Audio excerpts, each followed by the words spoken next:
రోమపత్రిక 8వ అధ్యాయం 28వ వచనం. దేవుని ప్రేమించు వారికి అనగా ఆయన సంకల్పం చెప్పున పిలువబడిన వారికి మేలు కలుగుటకై సమస్తమును సమకూడి జరుగుచున్నవని ఎరుగుదుము. స్తోత్రం దేవా. ఈ యొక్క వాక్యం ధ్యానిస్తూ ఉండగా ప్రతి హృదయం తెప్పరిల్లబడినట్లు, ప్రతి వారి జీవితాల్లో ఈరోజే ఊహించిన అద్భుతమైన కార్యాలు చూసినట్లు చేసినందుకు నీకు వందనం చెల్లిస్తూ నజరేయుడైన యేసుక్రీస్తు నామములో ప్రార్థించిన మీ పొందుకుని ఉన్నాం తండ్రి, ఆమేన్. ప్రియులారా, గమనించాలి. నువ్వు నిజంగా దేవుని ప్రేమించినట్లయితే నువ్వు ఎదుర్కొంటున్న ప్రతి బంధకాలు, ప్రతి సమస్యలు, ప్రతికూల పరిస్థితులు అనుకూలంగా మార్చేటువంటి దేవుడు మనకు ఉన్నాడని. దేవుని ప్రేమించాలి, సమస్యను కాదు, పరిస్థితులను కాదు. ఆయన సంకల్ప చెప్పి నువ్వు పిలబడిన వ్యక్తిగా నువ్వు ఉన్నట్లయితే, ఆయన సంకల్పంలో నువ్వు ఉన్నట్లయితే సమస్తము సమకూర్చి మేలు చేసేస్తాడంట. నిన్ను తృణీకరించిన, నిన్ను అందరూ హేళన చేసిన నీ జీవితాన్ని అద్భుతంగా మార్చే దేవుడు ఒకరు ఉన్నారు. హల్లెలూయా. ఒక అద్భుతమైనటువంటి సంఘటన, నిజ సంఘటన, మన మధ్యలో జరిగినటువంటి సంఘటన, రీసెంట్గా జరిగినటువంటి సంఘటన మీ మధ్యకి తీసుకురావాలని చెప్పి ఆశపడుచున్నాను. అట్లా నడుచుకుంటూ వెళ్తున్నారు కొంతమంది వ్యక్తులు. సడన్గా వాళ్ళకి ఒక డస్ట్బిన్లో నుంచి ఒక సౌండ్ వినిపిస్తూ ఉన్నది. డస్ట్బిన్ నుంచి ఒక సౌండ్ వినిపిస్తూ ఉన్నది. ఏమిటి సౌండ్ అని చూస్తే ఒక చిన్న బిడ్డ ఏడుపు వినిపిస్తూ ఉన్నది. చిన్న బిడ్డ ఏడుస్తూ ఉన్నది. ఏంటని చెప్పి పరుగును చూస్తే ఆ చెత్త కుప్పలో ఒక చిన్న బిడ్డ ఏడుస్తూ ఉన్నది.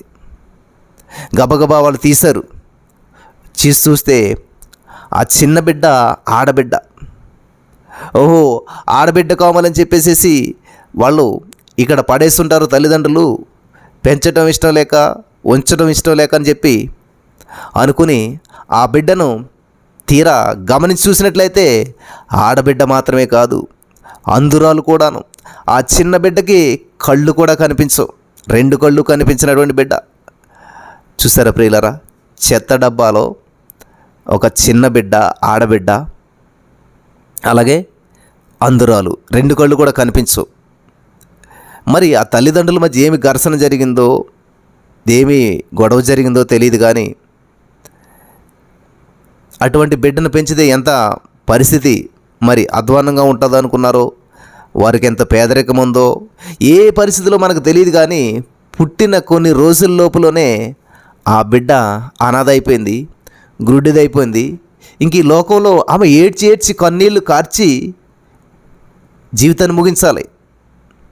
కానీ దేవుని మహాకృపను బట్టి ఎవరో చూశారు, ఆ బిడ్డను చేరదీశారు.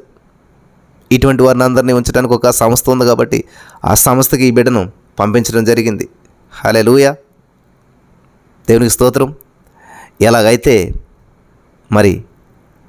ఆ బిడ్డ నెమ్మదిగా పెరుగుతూ ఉంది, పెద్దదవుతూ ఉంది. ఆ బిడ్డకి చదువు మీద ఆసక్తి కలిగేలా చేశారు. ఎలాగైతే చదువుకుంటూ వచ్చింది, దేవునికి స్తోత్రం, 1st class, 2nd class, 3rd class అలా చదువుకుంటూ వచ్చింది. కొంచెం ఎలాగైతే బాగా చదువు మీద ఇంట్రెస్ట్ ఉండటం వల్ల, సపోర్టు చేయటం వల్ల, సంస్థలు సపోర్ట్ చేయటం వల్ల ఆ బిడ్డ చదువుకున్నది, ఉన్నతమైన స్థితికి వెళ్ళింది. మీరు నిన్న మొన్న పేపర్లో చూసినట్లయితే ఆమె చాలా ఉన్నతమైనటువంటి స్థితిలో ఎవరూ సాధించలేనటువంటి కార్యాన్ని సాధించింది. చూస్తే అందురాలు, తల్లిదండ్రులు లేరు. కానీ ఆమె ఆ ఎగ్జామ్ రాసి, యూపీఎస్సీ ఎగ్జామ్ మీద అనుకుంటా, చాలా మంచి ర్యాంక్ సంపాదించేసరికి అనేక మంది ఆశ్చర్యపోయారు. హల్లెలూయా. కానీ ఆమె జీవితం ఆ చెత్త డబ్బాలో ఒక చెత్తలాగా మారిపోవలసినటువంటి జీవితం ఈ రోజున అనేక మందికి ఆదర్శంగా, అనేక మందికి ఇన్స్పిరేషన్గా మారింది. ఈరోజు నీ మాటలు వింటున్న నా ప్రియమైనటువంటి సహోదరి స్నేహితులారా, నీ ఇరుగు పొరుగు వారు, నీ తల్లిదండ్రులు, నీ బంధువులు, నీ స్నేహితులు నీ జీవితానికి ముగింపు పలికేశారేమో, ఇంకా నీ జీవితం ఏమి జరగదు అని చెప్పేసేసి విడిచిపెట్టేశారేమో. ఆ చిన్న బిడ్డని దేవుడు ఏర్పాటు చేసుకున్నాడు. ఆ చిన్న బిడ్డకి అన్ని అవయవాలు బాగుండి, ఆ చిన్న బిడ్డకి అన్నీ ఉండి సాధిస్తే నార్మల్గా అనుకుందరు. అనాథ, అందురాలు, కానీ అద్భుతాన్ని సృష్టించింది. హల్లెలూయా, అద్భుతమైన కార్యం సాధించగలిగింది. ఈ రోజున ఈ మాటలు వింటున్నటువంటి మీలో చాలామంది, నాకు ఎవరు లేరండి, నన్ను ఎవరు పట్టించుకునేవారు లేరండి, నాకు ఎవరు సహాయం చేసేవారు లేరండి. 2 కళ్ళు ఉన్నాయి కదా, పనిచేస్తున్నాయి కదా, 2 కాళ్ళు పనిచేస్తున్నాయి కదా, నీ జీవితంలో సర్వసమృద్ధి ఉన్నది కదా, ఆరోగ్యం ఉన్నది కదా, అయినా ఎందుకని ఓడిపోతున్నావు? కానీ ఆ చిన్న బిడ్డ ఈ రోజున 2 కళ్ళు లేకపోయినా కూడా ప్రపంచానికే పాఠాన్ని చెప్తూ ఉంది. హల్లెలూయా. ప్రతికూల పరిస్థితుల్లో కూడా మరి ప్రత్యర్థులను ఓడిస్తూ ఉన్నది. హల్లెలూయా. విజయం సాధిస్తూ ఉంది. విజయానికి అంధత్వం అడ్డు కాదని నిరూపించింది ప్రియులారా. విజయానికి తల్లిదండ్రుల ప్రోత్సాహం లేకపోవటం అడ్డు కాదని నిరూపించింది. నాకైతే చాలా ఆశ్చర్యం అనిపించింది. జస్ట్ ఒకసారి చదువని వెళ్ళిపోయింది, క్లారిటీగా లేదు, కానీ గుర్తున్న విషయాన్ని చెప్తున్నాను నేను. అది మన స్టేట్ కూడా గుర్తులేదు, దగ్గరలో స్టేటే. ఇది రియల్గా జరిగిన సంఘటన, ఇది కథ కాదు, వాస్తవంగా జరిగినటువంటి సంఘటన. మీరు చూడండి, వచ్చిన టీవీలో న్యూస్లో కూడా వచ్చినటువంటి వాస్తవ సంఘటన ఇదంతా కూడా. ఇటువంటి సంఘటనలు కళ్ళెదురు జరుగుతున్నా కూడా క్రీస్తుని కలిగినటువంటి వ్యక్తులుగా, గురి కలిగిన వ్యక్తులుగా ఈ రోజున మన జీవితాల్లో ఎందుకని మనం పట్టుదలగా ప్రభువును స్తుతించలేకపోతున్నాం? ఎందుకని ప్రభు అట్లా ఆసక్తిని కలిగి ఉండలేకపోతున్నాం? హల్లెలూయా.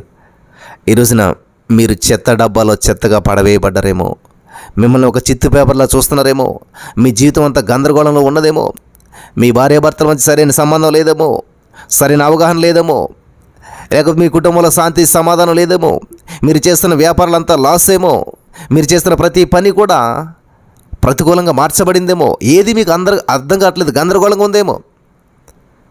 ఎప్పుడైతే హల్లెలూయా